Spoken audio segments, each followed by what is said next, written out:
کہ جو شخص خواہشات کے نرغے سے بچ گیا، اس نے اپنے جان کو اس سے چھڑا لیا، اپنے دماغ کو اور روح کو اس سے آزاد کر لیا، وہ موت سے پہلے مر جاتا ہے۔ آپ خود سوچئے کہ جو لوگ مر گئے ہیں، دنیا سے چلے گئے ہیں، اب ان پہ شریعت کی پابندی تو نہیں رہی، اب تو وہ جہاں مرضی سفر کر سکتے ہیں، اب ان پر پابندی نہیں ہے، اب جہاں چاہیں ٹریول کر سکتے ہیں۔ اور کیا روحیں نہیں آتی؟ آپ کو پیغامات نہیں دیتی؟ آپ کو بہت سی اطلاعیں نہیں ہم پہنچاتی؟ کیونکہ ان پہ شریعت کی پابندی دنیا سے گزر جانے کے بعد اٹھ چکی ہے۔ جب ابو جہل، عتبہ، شیبہ، امیہ بن خلف مارے گئے بدر میں، اور اللہ کے رسول صلی اللہ علیہ وسلم تشریف لائے، چھڑی مبارک دستے مبارک میں ہے، اور ان کو کہہ رہے ہیں کہ میں تمہیں نہ کہتا تھا کہ تم بعد آ جاؤ، تم ہلاکت میں پڑ جاؤ گے۔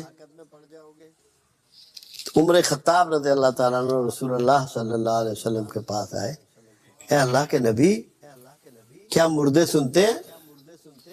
آپ نے فرمایا نہ صرف سنتے ہیں، تم سے بہتر سنتے ہیں، جواب دینے کی اہلیت نہیں رکھتے۔ کافر مردے جو مارے گئے رسول سے جنگ کرتے ہوئے وہ بھی سنتے ہیں، باقیوں کا کیا حال ہوگا؟ جب وہ بھی سنتے ہیں تو باقیوں کا حال کیا ہوگا؟ تو کیا ان کی ارواحیں نہ سنتی ہوں گی؟ میں ایک مرتبہ لاہور میں گفتگو کر رہا تھا، ایک صاحب اٹھے اور انہوں نے مجھے سوال کیا کہ شریعت اور طریقت میں کیا فرق ہے؟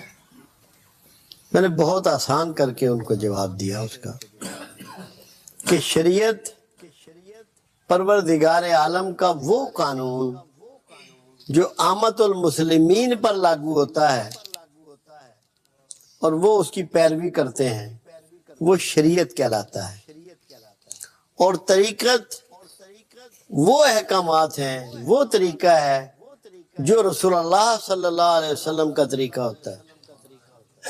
اس کی مثال یہ دی، عامت المسلمین پر 5 نمازیں فرض ہیں، مگر رسول اللہ صلی اللہ علیہ وسلم پر 6 نمازیں فرض، تہجد بھی ادا کرنا ہے، اور اللہ کی طرف سے حکم ہے کہ تم اٹھو تاکہ تمہیں مقام محمود پہ کھڑا کیا جا سکے۔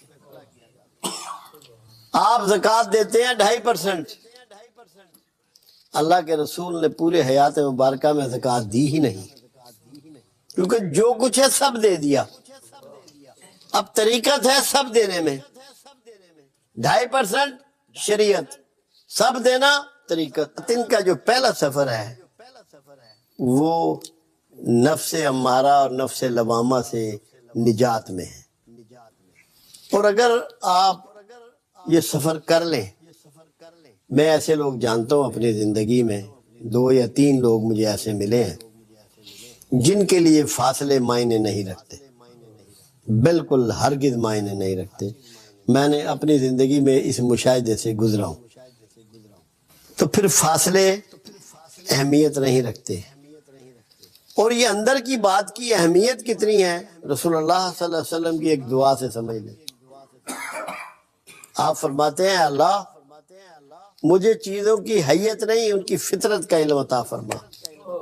فطرت چھپی ہوئی چیز ہے، باطن میں ہوتی ہے، ظاہر میں فطرت نہیں ہوتی۔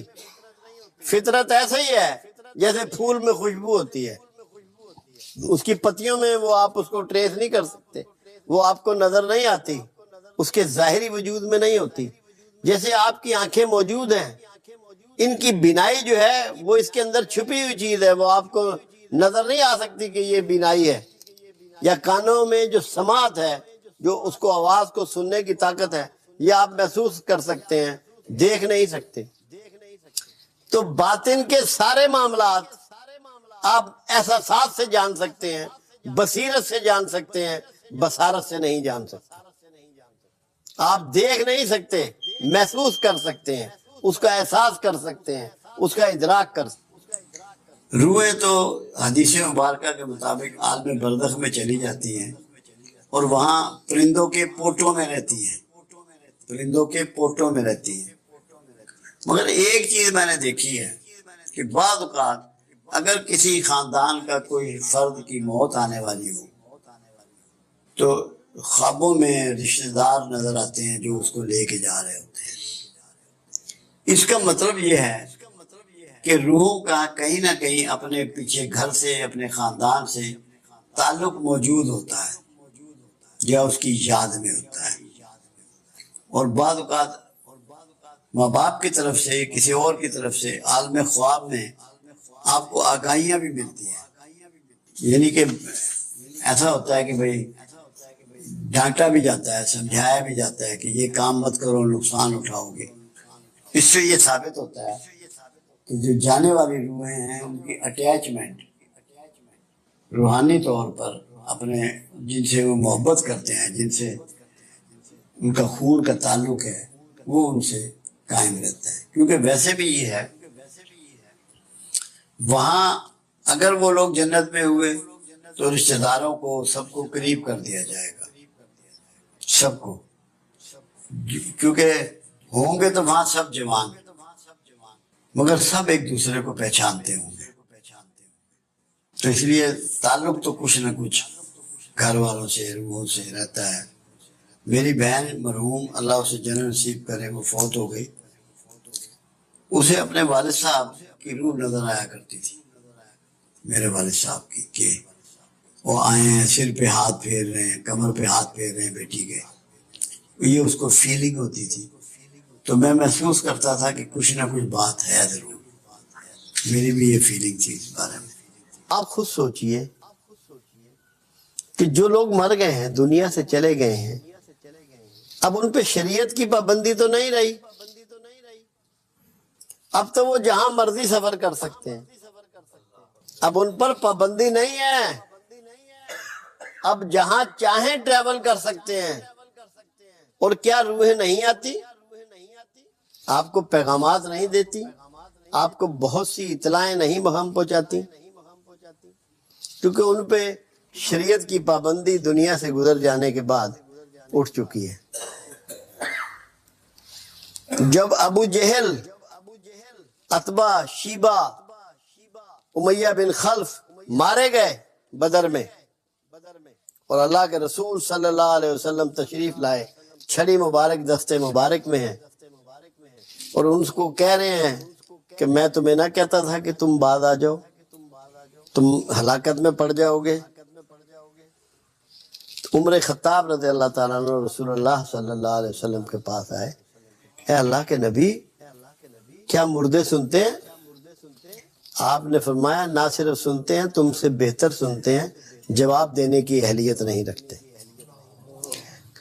کافر مردے جو مارے گئے رسول سے جنگ کرتے ہوئے وہ بھی سنتے ہیں، باقیوں کا کیا حال ہوگا؟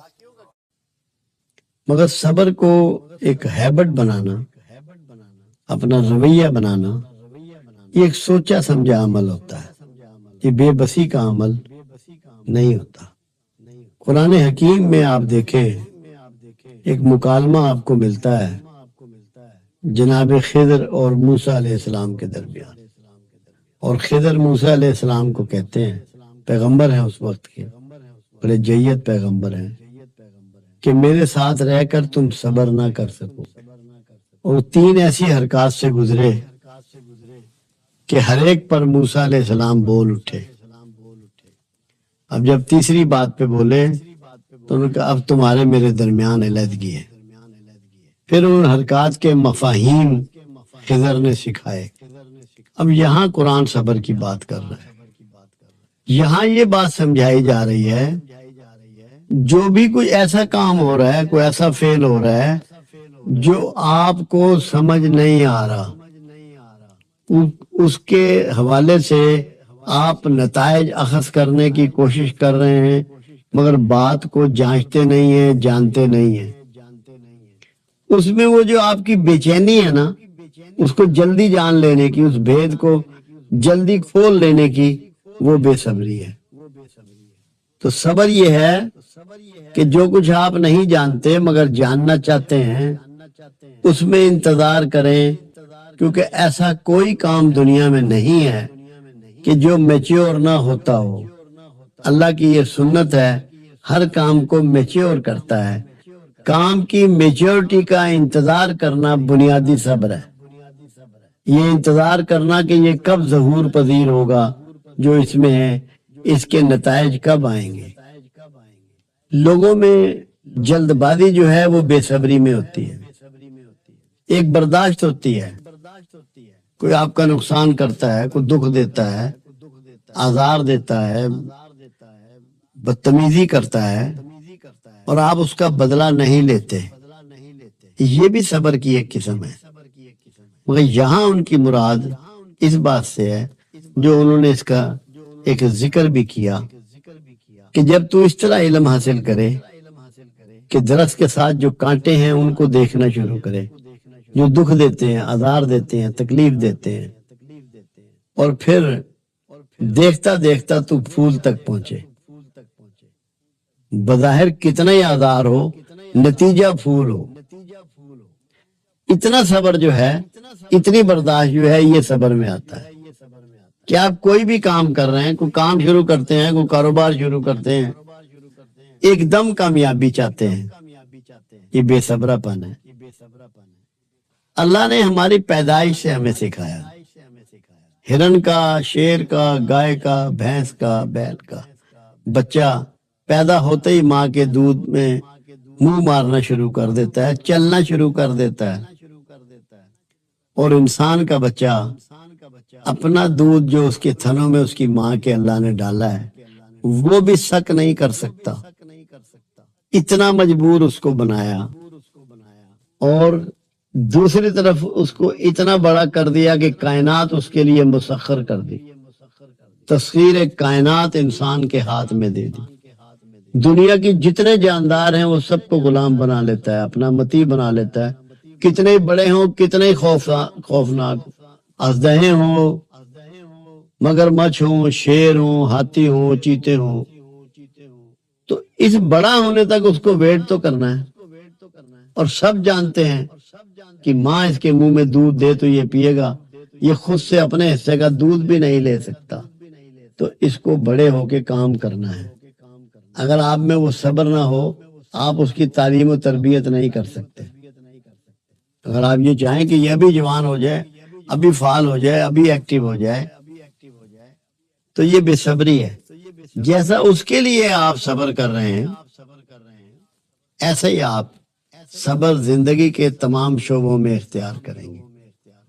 لوگ تھوڑی سی عبادت کرتے ہیں، کسی کا بیعت ہوتے ہیں، مرشد پکڑتے ہیں، اور وہ چاہتے ہیں کہ ایک مہینے میں وہاں پہنچ جاؤں جہاں مرشد 50 سال میں پہنچا ہے، مجھے وہ گیان دھیان حاصل ہو جائے، وہ مشاہدات حاصل ہو جائے، وہ تعلیمات حاصل ہو جائیں، وہ حکمت و دانائی مجھے میسر آ جائے۔ کیا ایسا ہوتا ہے؟ کیا بچہ پہلی کلاس میں ہوتے پی ایچ ڈی میں پہنچ جاتا ہے؟ یہ سارے صبر کے شعبے ہیں، اس کو ہم برداشت کرتے ہیں، ہمیں اس کو سیکھنا ہے، ہمیں دیکھنا ہے۔ مقصد یہاں ان کا سمجھانے کا یہ ہے، اپنے کاموں کی میچورٹی کے بارے میں پریشان ہونا چھوڑ دو، تمہارے کام آخر انجام کو پہنچیں گے اور تمہیں اللہ اس کے فروٹ کھلائے گا، اس کے فروٹ تم تک پہنچائے گا۔ تم ویٹ کرنا شروع کرو، انتظار سیکھو۔ سب سے زیادہ ہمارے یہاں بے صبری انتظار میں ہوتی ہے۔ ہم کہیں بھی چلے جائیں تو کیوں توڑ دیتے ہیں، کیوں کو ہم احترام نہیں کرتے، بے صبری کی وجہ سے۔ جلدی امیر ہونا چاہتے ہیں، جلدی جوان ہونا چاہتے ہیں، جلدی نوکری چاہتے ہیں، جلدی نوکری میں ترقی چاہتے ہیں، سب کچھ جلدی چاہتے ہیں۔ یہاں جو سکھایا جا رہا ہے کہ ریسپیکٹڈ ہونے کے لیے، باعزت ہونے کے لیے، پرسکون ہونے کے لیے آپ کے لیے لازم ہے کہ آپ برداشت کی عادت ڈالیں، صبر کی عادت ڈالیں، انتظار کی عادت ڈالیں۔ صبر پیغمبروں کی صفت ہے، اللہ کی صفت ہے۔ اللہ کا ایک نام صبور بھی ہے، اور آپ اللہ کا صبر دیکھیں۔ کعبۃ اللہ، اللہ کا گھر، 300 سال اس میں بت ٹنگے رہے، 300 ایئر، مگر 300 سال کے بعد اس نے بت چکن بھیجا۔ 300 سال اللہ صبر سے رہا، جو کہ اتنا طاقتور ہے کہ سب کی گردنیں توڑ سکتا تھا، 1 منٹ کے 1000ویں حصے میں جو چاہے کر سکتا تھا۔ اللہ کی سنت یہ ہے کہ آپ بھی صبر سے انتظار کریں چیزوں کا۔ آج کا معاشرہ بہت زیادہ ڈسٹرب ہے، لوگ فرسٹریشن میں ہیں، ڈپریشن میں ہیں، کیونکہ جلدی نتائج چاہتے ہیں، نتائج کے پیچھے بھاگ رہے ہیں، ہارن پہ ہارن بجا رہے ہیں سڑک پہ۔ پورے معاشرے میں انہوں نے نائز پولوشن پھیلا دی ہے، ان کو پتہ نہیں ہے کہ ہم کتنا بڑا کرائم کر رہے ہیں۔ انہوں نے سیکھا نہیں ہے، اللہ سے نہیں سیکھا، اس کے رسول اللہ صلی اللہ علیہ وسلم کے بارے میں جب معاشرے نے یہ کہا کہ صادق اور امین ہے، تو یہ ہم تک بات پہنچائی گئی، حالانکہ 3 باتیں تھیں جو کملی والے کے بارے میں کہی گئی۔ وہ 3 باتیں تھیں کہ صادق اور امین ہے اور صابر ہے۔ انسانیت میں اگر کوئی صابر ہے تو بہت معزز ہے، بہت محترم ہے۔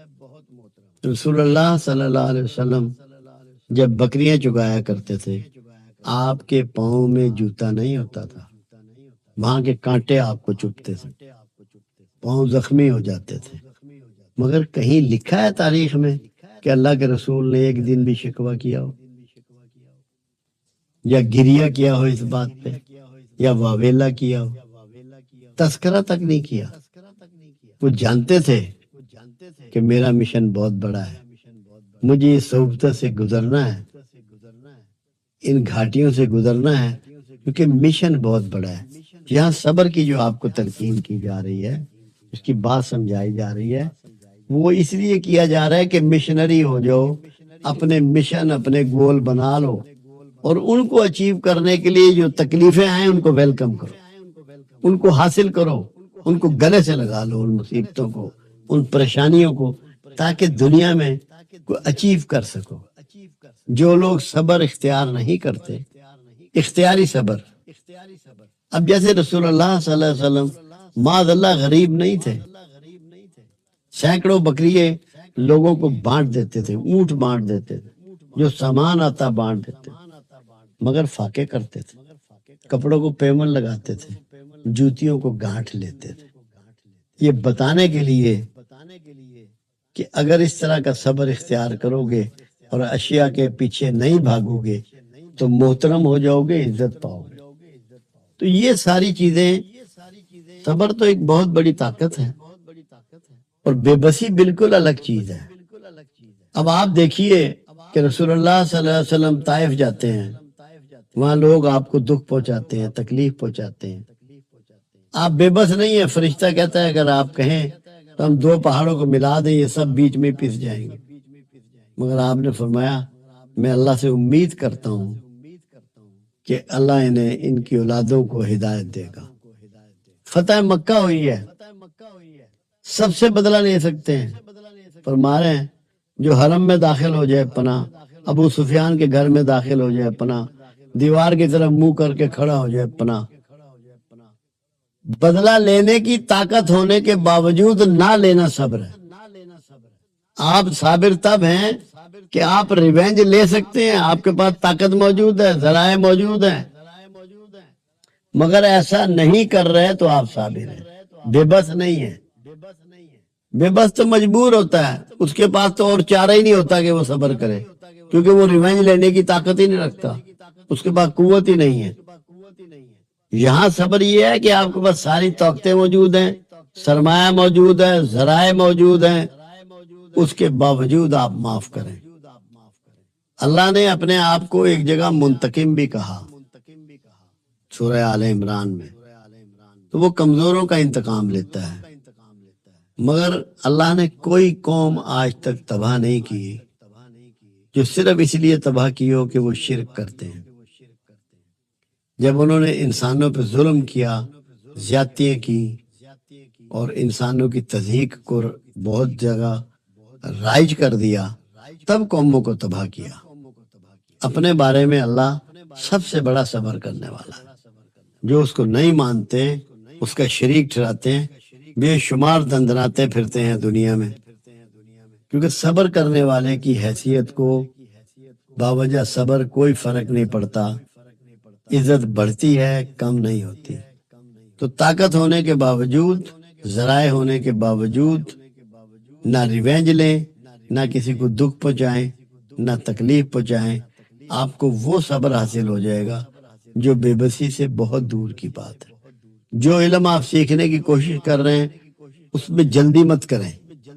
وہ دکھ، وہ چاہے تیر کا ہو، پتھر کا ہو، تلوار کا ہو، دھوپ کا ہو، پیاس کا ہو، دھوپ کا ہو، تپش کا ہو، ایک سب محسوس کرتا ہے، کرم کہتے ہیں اسے۔ اور بلا وہ ہوتی ہے جو بستیوں کو لپیٹ میں وہ اجتماعی طور پر نقصان ہو جاتی ہے۔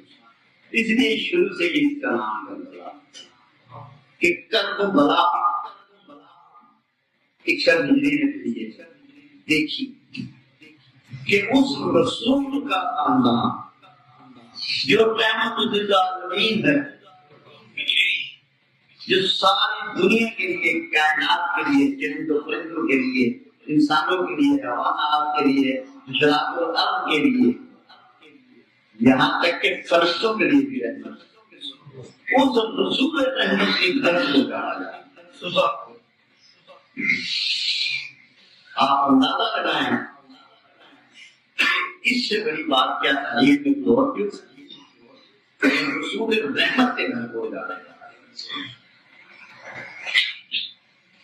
تو قربانی بہت بڑی، اس کا مطلب یہ ہے کہ معاملہ بھی بہت بڑا ہے، ہمیں تھوڑا سا سمجھنے کی ضرورت پڑی۔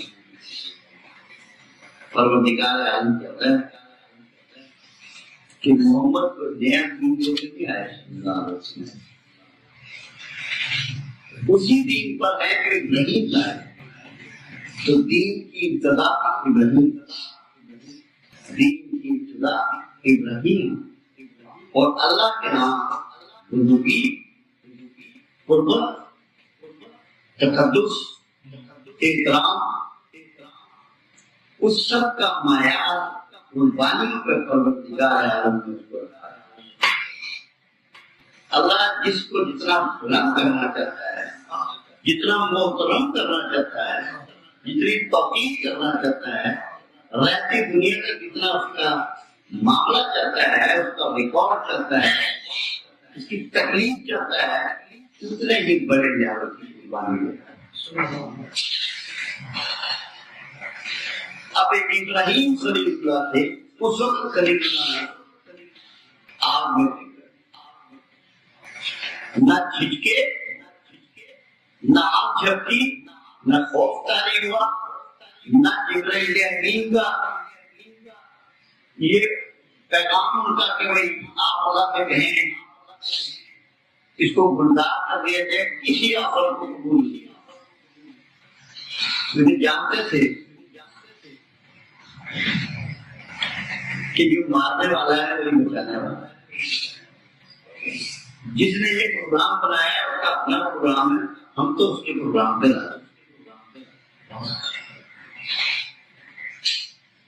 اس قربانی کے بدلے جو آگ میں پھینکا گیا، ابراہیم خلیل اللہ، آپ کی پوری نسل میں پیغمبری کا بیج بن گیا۔ دو بیٹے اللہ نے عطا فرمائے، اسماعیل اور اسحاق۔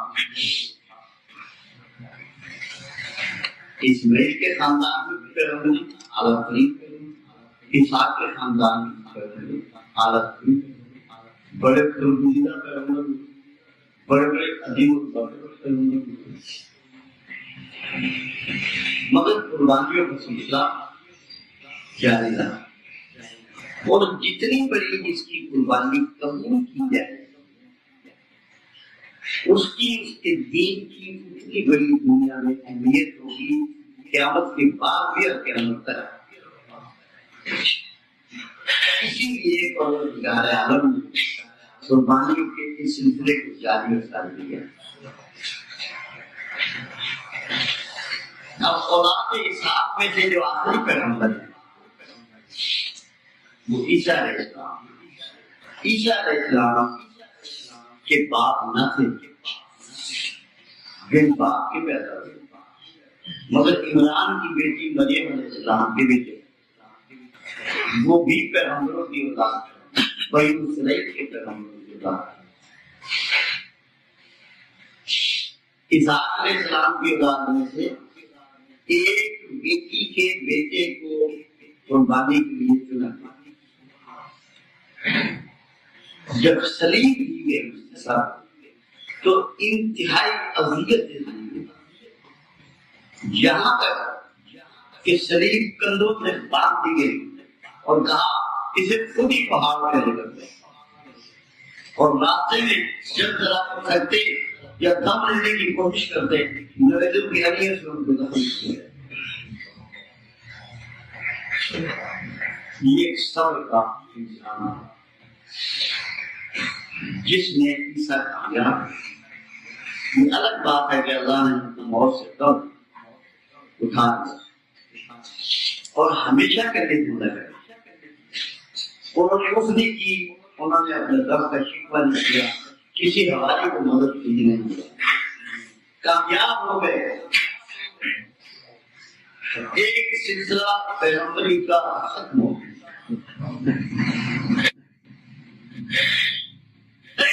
ادھر اب دوسرے بیٹے کی اولاد باقی ہے، اس کے پیغمبر آگے آخری رسول آخری پیغمبر ہے، سب سے زیادہ مرتبہ والے ہیں. ابھی قربانی نہیں ہوئی اور جب تک قربانی نہ کی جائے دین زندہ نہیں. اب یہاں کیوں کمال حسن دیکھیے پروردگار عالم کہ یہاں بھی بیٹی ہی کی اولاد کو چنا بچتی ہے. سبحان اللہ. رسول کی بیٹی ہی کی اولاد کو چنی ہے. وہاں عیسیٰ صرف ایک ہے، یہاں 72 پورا قبیلہ پورا خاندان. کیوں؟ جب کسی انسان کی جسم کو ضرورت ہوتی ہے تو صرف اس کا دماغ متاثر ہوتا ہے جو اس درد کو محسوس کرتا ہے. عیسیٰ علیہ السلام کے جو کیفیات میں درد اور وہ سارے جو کے دماغ تک تھی ایک انسان سے، مگر جب اس کے پیروں میں بناتی ہے، جب اس کی اولاد پہ بناتی ہے پھر دل بھی متاثر ہوتا ہے، پھر دل بھی پکڑا جاتا ہے، پھر دل بھی گرفت میں آ جاتا ہے. اور غم و دھوکے اس سے بڑھ کے اور کیا بات. اور جب آپ روح میں بن جائے تو پھر روح بھی متاثر ہو جاتی ہے. تو حسین کو جب امتحان دیا گیا، دل کا دیا گیا، جسم کا دیا گیا، دماغ کا دیا گیا، روح کا دیا گیا، یہ چاروں امتحان ایک ایک گھرے میں گزر گئے ہوتے ہیں. اور عظیم مرتبہ انسان اس نے سحر کے وقت آسمان کی طرف دیکھا اور آنکھوں میں اشارہ کیا، ہم لوگوں نے دیدار خدا کی. ہم نصیحت